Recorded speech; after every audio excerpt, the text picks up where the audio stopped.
இயேசுவானவர் சிலுவையில் பேசின முதலாம் வார்த்தை, மன்னிப்பின் வார்த்தை.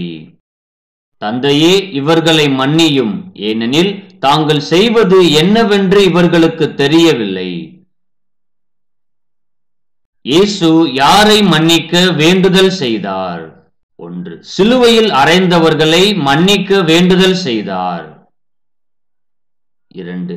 சிலுவையில் அறையும் என்று கூக்குரலிட்டவர்களை மன்னிக்க வேண்டுதல் செய்தார். 3. பரியாசம் பண்ணின போர் சேவகர்களை மன்னிக்க வேண்டுதல் செய்தார். 4. அவரை இகழ்ந்த குற்றவாளியையும் அதிகாரிகளையும் மன்னிக்க வேண்டுதல் செய்தார். 5. குற்றஞ்சாட்டிக் கொண்டே நின்ற பிரதான ஆசாரியரையும் வேதபாரகர்களையும் மன்னிக்க வேண்டுதல் செய்தார். 6. காட்டிக் கொடுத்த யூதாசை மன்னிக்க வேண்டுதல் செய்தார். 7. 3 தரம் மறுதலித்த பேதுருவை மன்னிக்க வேண்டுதல் செய்தார். 1. இயேசுவானவர் நமக்காக பிதாவினிடத்தில் பரிந்து பேசிக் கொண்டிருக்கிறார். 2. பிரசங்கத்தின்படியே வாழ்ந்து காட்டினார். 3. துன்பப்படுகிறவர்களுக்காகவும் ஜெபம் பண்ணுங்கள். 4. கிறிஸ்து உங்களுக்கு மன்னித்தது போல ஒருவருக்கொருவர் மன்னியுங்கள். 5. நீங்கள் நின்று ஜெபம் பண்ணும் போது உங்கள் பிதா உங்கள் தப்பிதங்களை உங்களுக்கு மன்னிக்கும்படி ஒருவருக்கொருவர் மன்னியுங்கள். முதலாம் வார்த்தை நமக்கு மன்னிப்பின் நிச்சயம் தருகிறது, மன்னிப்பதற்கு நமக்கு கற்றுக் கொடுக்கிறது.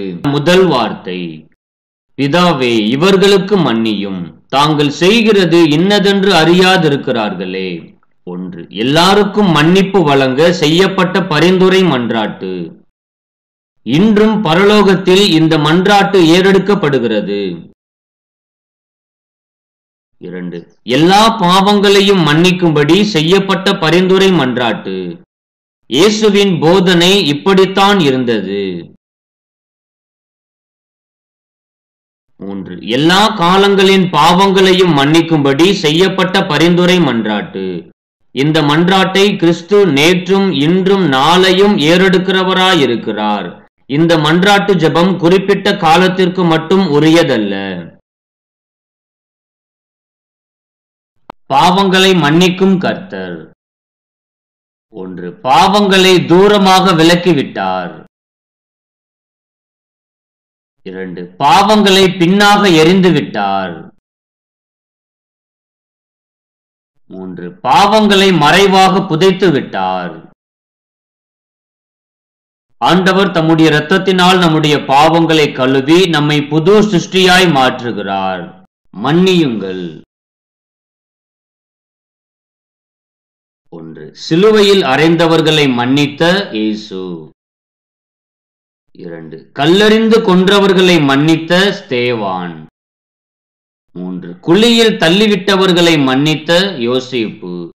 நாமும் நமக்கு விரோதமாய் செயல்பட்டவர்களை மன்னிக்கும் பொழுது ஆண்டவர் நம்முடைய பாவங்களை மன்னித்து அவருடைய பிள்ளையாய் ஏற்றுக்கொள்ள வல்லமையுள்ளவராய் இருக்கிறார். மன்னிப்பின் மாண்பு. 1. மன்னிப்பதன் மூலம் மறுவாழ்வு. 2. மன்னிப்பதன் மூலம் புதுவாழ்வு. 3. மன்னிப்பதன் மூலம் நிலைவாழ்வு. இயேசுவை போல நாமும் பிறரை மன்னிக்கும் பொழுது புதிய நிலைவாழ்வை பெற்றுக்கொள்ள முடியும். தலைப்பு, மன்னிப்பு என்னும் மலர்ச்செண்டு. 1. கர்த்தர் மன்னிக்கிறவர், மறுவாழ்வு அளிக்கிறவர். 2. கர்த்தர் மன்னித்தவர், மனந்திரும்ப செய்தவர். 3. கர்த்தர் மன்னிப்பவர், மன்னிக்க சொன்னவர்.